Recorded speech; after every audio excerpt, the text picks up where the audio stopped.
চাচা, জানেন, এই গ্রামটা যতই পিছিয়ে থাকুক, শান্তিটা কিন্তু এখানেই আছে।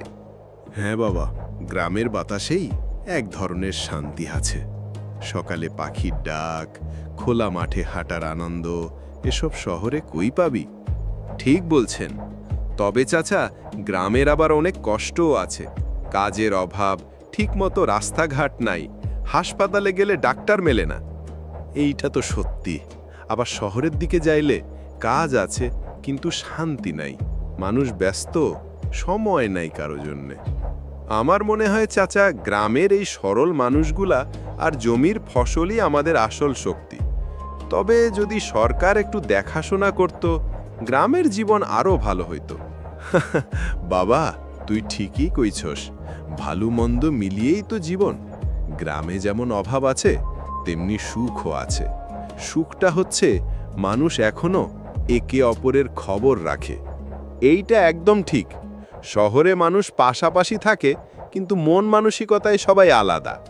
গ্রামে কিন্তু এখনো সবাই এক পরিবারের মতো। হায় রে গ্রাম, ভালো মন্দ যাই থাকুক, আমার প্রাণটা কেবল এই গ্রামেই বাঁধা।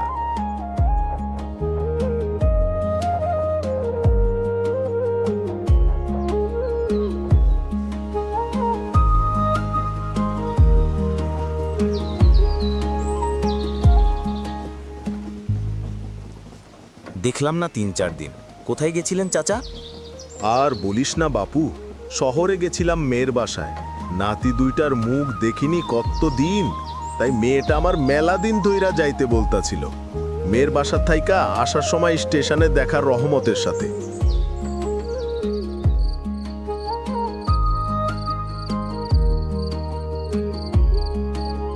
বউ, এদিকে ঘরে চাল নেই, বাজারে দেনাও জমে গেছে, আর দোকানদারও আর বাকিতে কিছু দিতে চাইছে না। কয়দিন ধইরা শুধু শাক পাতা লতা পাতা রান্না করতেছি। বাচ্চাগুলা বই খাতা কিনা লাগবো, কই পামু টাকা? মাথা ঘুরে যায় ওসব চিন্তা করতে করতে। সেই সকালবেলা নৌকা নিয়ে বের হই, রাতে ফিরে আসি খালি হাতে। খেয়াঘাটে আগের মতন যাত্রী নাই। অভাব যখন আসে বউ, সব দিক থাইকা আসে। তুমি না খাইলে আমি না খাইলে চলবো কোনোভাবে, কিন্তু ওই দুইটা বাচ্চা কি খালি পেটে থাকতে পারবো? ওদের মুখের দিকে তাকাইলে বুকটা ফাইটা যায়। বউ, আমি সত্যি আর পথ খুঁজে পাই না। মনে হয় দুনিয়া জুড়ে শুধু অভাবই অভাব। একদিন যদি বাচ্চাগুলা মানুষ হয়ে আমাদের এই কষ্ট ভুলিয়ে দিতে পারত। হ্যাঁ, সে আশাতে তো বাইচে আছি। কাল হয়তো কিছু ভালো হবে, এই ভরসাতেই দিন কাটাচ্ছি।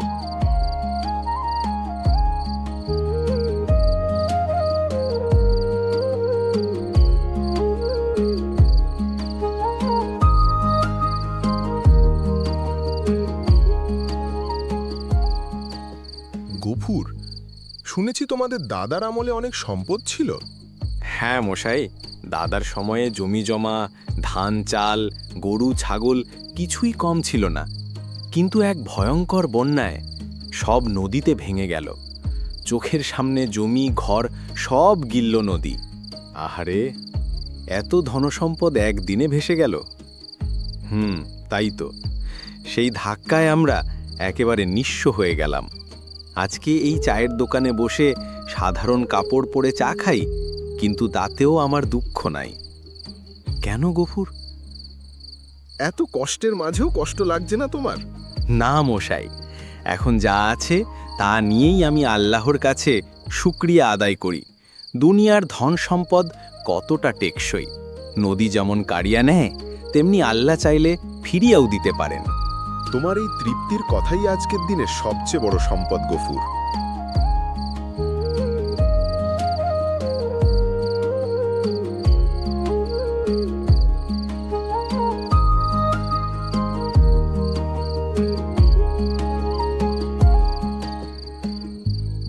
দাদি, মানুষ কেন গরিব থাকে? দারুণ প্রশ্ন করেছিস রিমি। অনেক সময় মানুষ আলসে হয়, সময় নষ্ট করে, খরচের হিসাব রাখে না, আবার কেউ কেউ পড়াশোনা বা দক্ষতা শেখে না, তাই গরিব অবস্থায় থেকে যায়। তাহলে দাদি, মানুষ কিভাবে নিজের অবস্থা পাল্টাতে পারে? যদি পরিশ্রম করে, নতুন কিছু শেখে, নিয়মিত কাজ করে আর ধৈর্য ধরে, তবে একদিন না একদিন অবস্থার পরিবর্তন হয়। সবকিছুর মূল হচ্ছে চেষ্টা আর ধৈর্য। দাদি, কি কি ভুলের জন্য মানুষ গরিব হয়ে থাকে? অনেক ভুল করে মানুষ, যেমন অযথা খরচ করা, ঋণ করে চলা, কাজকে হেলাফেলা করা আর টাকা জমাতে না পারা। এইসব করলে যতই আয় করুক টাকা থাকে না। তাহলে দাদি, কিভাবে টাকা জমিয়ে একসময় ভালো অবস্থায় যাওয়া যায়? প্রতিদিনের আয়ের কিছু অংশ জমাতে হবে, অযথা খরচ বন্ধ করতে হবে, আর সম্ভব হলে ছোট কোনো ব্যবসা বা কাজ শুরু করতে হবে। ধীরে ধীরে টাকা জমলে ভালো দিন আসবেই।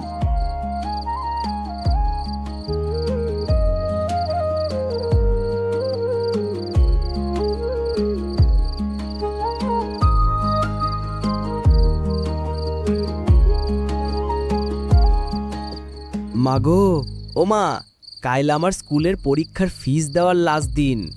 স্যার কইছে কাইল দিনের মধ্যে না দিতে পারলে পরীক্ষা দিতে পারমু না। চিন্তা করিস না বাপ, তোর বাপজান ঠিক জুগার করে নিয়ে আইব। তরে নিয়ে আমগো কত স্বপ্ন, একদিন তুই অনেক বড় হইবি, সেদিন আমগো দুঃখ গুছাবে, আমগো আর কোনো অভাব থাকবো না।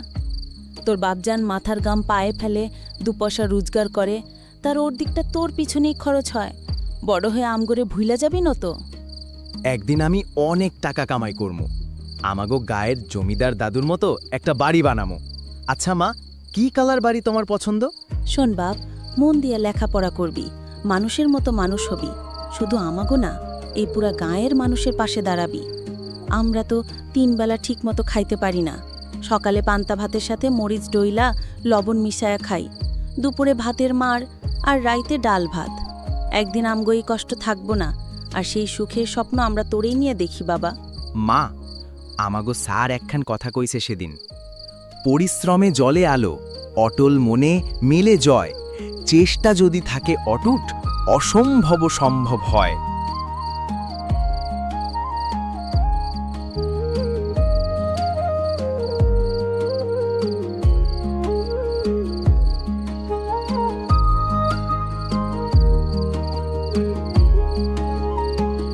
হারান, কিলে এত রাইতে নৌকায় কেন?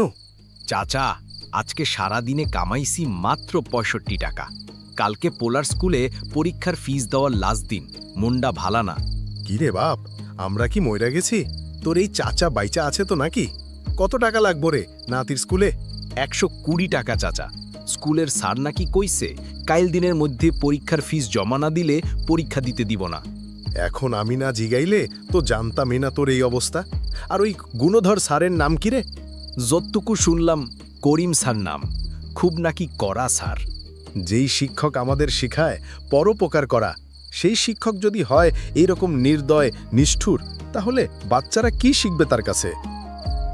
চাচা, এই দুনিয়া খারাপ হইয়া যাইতেছে, মানুষের ভিতর থেকে আসল বিবেকটা উঠে গেছে। ভাবেন তো, একজন শিক্ষক হইয়া এমন কথা কেমনে কয়, ফি না দিলে পরীক্ষা দিতে দিব না? একজন শিক্ষকের মুখে শোভা পায়? এইটা হইল রমত এই যুগের মানুষের অবস্থা। টাকার পিছে সুইটে সুইটে মানুষের বিবেকটা শেষ। আমাগো তরুণ বেলায় যে স্যাররা আসিল, তারা নিজেরে শিক্ষক বইলা বুঝতো।